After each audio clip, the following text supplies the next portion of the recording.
لما ربنا يوسع عليك ما تنساش أصلك، ولما ربنا يكرمك ما تنساش أصلك، ولما تسافر وربنا يغنيك ما تنساش أصلك، ولو انت كنت فقير وربنا أغناك بص تحت شوية.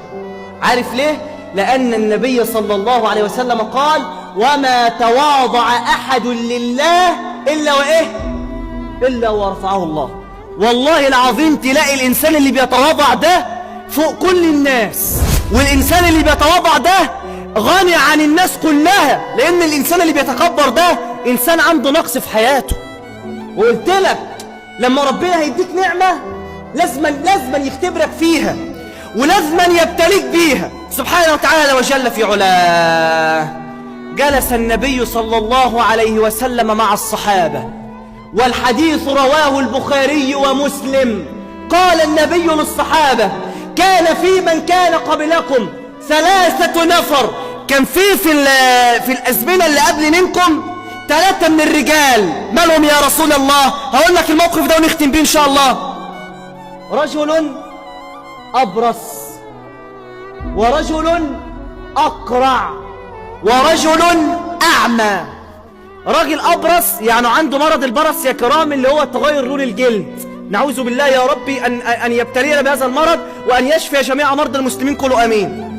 ورجل أقرع يعني ما عندهوش شعر، ورجل أعمى ما كانش بيشوف. مالهم يا رسول الله؟ ربنا سبحانه وتعالى حب يختبرهم، حب يعني إيه؟ يحطهم في بلاء. فأرسل الله عز وجل إليهم ملك في صورة بشر، ملك في صورة بشر. راح للراجل الأبرص قال له: نفسك في إيه؟ عاوز إيه؟ قال له والله، وما يعرفش إن هو ملك. قال له والله أنا نفسي لون جلدي ده يرجع طبيعي تاني. قال له ليه؟ قال له الناس بتقرف تقعد جنب مني، والناس بتشمئز مني، أنا عاوز لون جلد طبيعي. وخلي بالك ده طلب من الملك اللي هو في صورة رجل، وما طلبش من مين؟ من ربنا.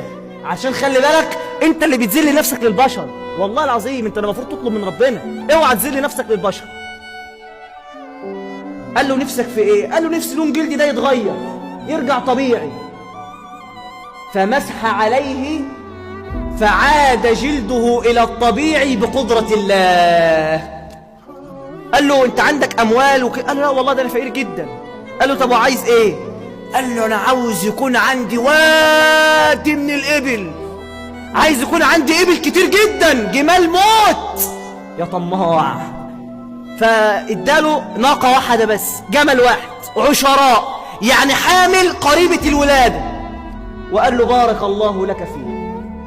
خلي بالك تدور الايام وتدور السنين، الراجل ربنا شفاه وبقى عنده وادي من الابل. راح للاقرع قال له انت نفسك في ايه؟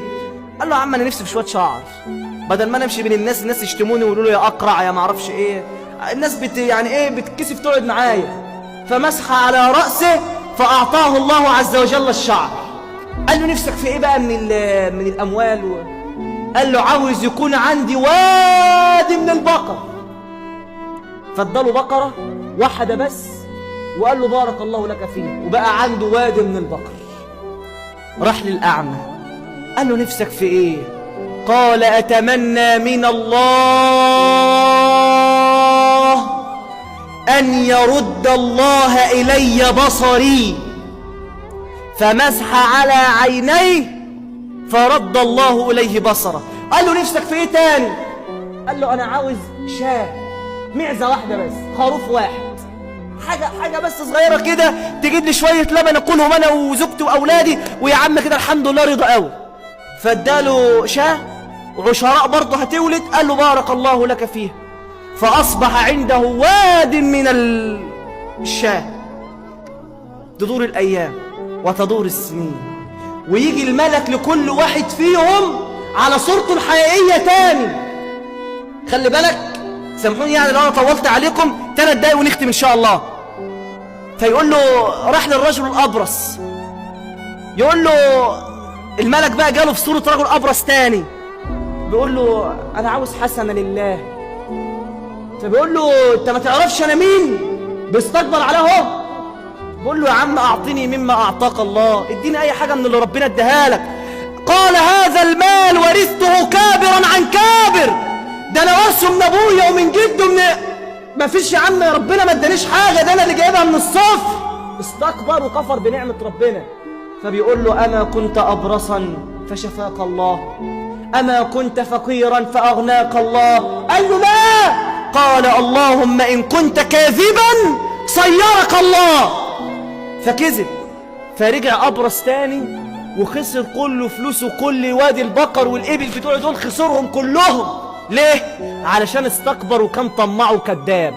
راح للإنسان اللي عنده بقر الأقرع، قال له أعطيني مما أعطاك الله، برضه تكبر عليه وبرضه استكبر عليه وتجبر عليه. قال له أما كنت أقرعا فرد الله إليك شعرا، أما كنت فقيرا فأغناك الله، أما كنت مريضا فشفاك الله؟ قال لا. قال هذا المال ورثته كابرا عن كابر، والشعر ده هو أنا نازل من بطن أمي هو فيا كده، يعني محدش اداني حاجة. قال اللهم إن كنت كاذبا صيرك الله. راح للرجل الأعمى، قال له، راح له بقى في صورة راجل أعمى برضه، الملك بيروح لكل واحد فيهم على صورته الحقيقية تاني. قال له أعطني مما أعطاك الله. فقال الرجل الأعمى للملك اللي هو في صورة راجل أعمى بقى بس بعد ما ربنا شفاه، قال له كنت أعمى فشفاني الله، وكنت فقيرا فأغناني الله، والذي أصابك بهذا المرض الله، والذي أرسلك إلي هو الله، وهذه الأموال من عند الله، خذ ما شئت واترك ما شئت.